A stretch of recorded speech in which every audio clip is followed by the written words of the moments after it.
ನಾಮಕ್ಕೆ ಸ್ತೋತ್ರವಾಗಿ ದೇವರು ಇವತ್ತು ನಿಮ್ಮ ಜೊತೆ ಮಾತಾಡುವಂಥದ್ದು. ಯೇಸು ತನ್ನ ಭಕ್ತರಿಗೆ ಯಾವ ರೀತಿಯಾಗಿ ಆ ಪ್ರಾರ್ಥನೆ ಮನವಿಯನ್ನು ನಿಮ್ಮನ್ನು ಆನ್ಸರ್ ಮಾಡುವಂಥ ದೇವರಾಗಿದ್ದಾನೆ. ಆತನಿಗೆ ನೀವು ಮೊರೆ ಇಡುವಾಗ ಆತನು ನಿಮ್ಮನ್ನು ಯಾವ ರೀತಿಯಾಗಿ ಕರೆಯುತ್ತಾನೆ, ಯಾವ ರೀತಿಯಾಗಿ ನಿಮ್ಮನ್ನು ಬಿಡಿಸುತ್ತಾನೆ, ಯಾವ ರೀತಿಯಾಗಿ ಸಂಕಟ ಹೊರತರುವಂತ ಹೇಳಿ ದೇವರು ನಿಮ್ಮ ಜೊತೆ ಮಾತಾಡುವಂತನಿದ್ದಾನೆ.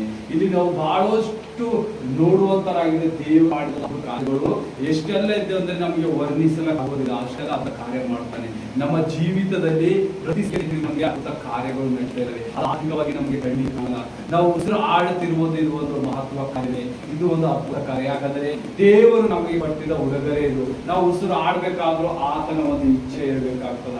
ನಮ್ಮ ಉಸಿರು ಆತನದು, ಆತನ ಹೆಸರೇ ಜಪಿಸುತ್ತಾ ಇರ್ತದೆ. ನಾವು ಯಾವಾಗ ನಮ್ಮ ಶ್ವಾಸವನ್ನು ತಪ್ಪುವುದು ಬಿಡುವುದು ಮಾಡ್ತೇವಲ್ಲ, ಯೆಹೋವಾ ಯೆಹೋವಾ ಯೆಹೋವಾ ಎಂದು ಹೇಳಲ್ಪಡುತ್ತದೆ. ನಾವು ಆಡಿದಾಗೆಲ್ಲ ದೇವರನ್ನು ಮಹಿಮೆ ಪಡಿಸ್ತಾನೆ ಇರ್ತೇವೆ. ಯೆಹೋವಾ ಯೆಹೋವಾ. ಮತ್ತೆ ನೀವು ಮನೆ ಹೋಗಿ ಪ್ರಾಕ್ಟೀಸ್ ಮಾಡಿದ್ರೆ ನಿಮಗೆ ಗೊತ್ತಾಗ್ತದೆ. ಇಲ್ಲಿ ಮಾಡಬೇಡಿ.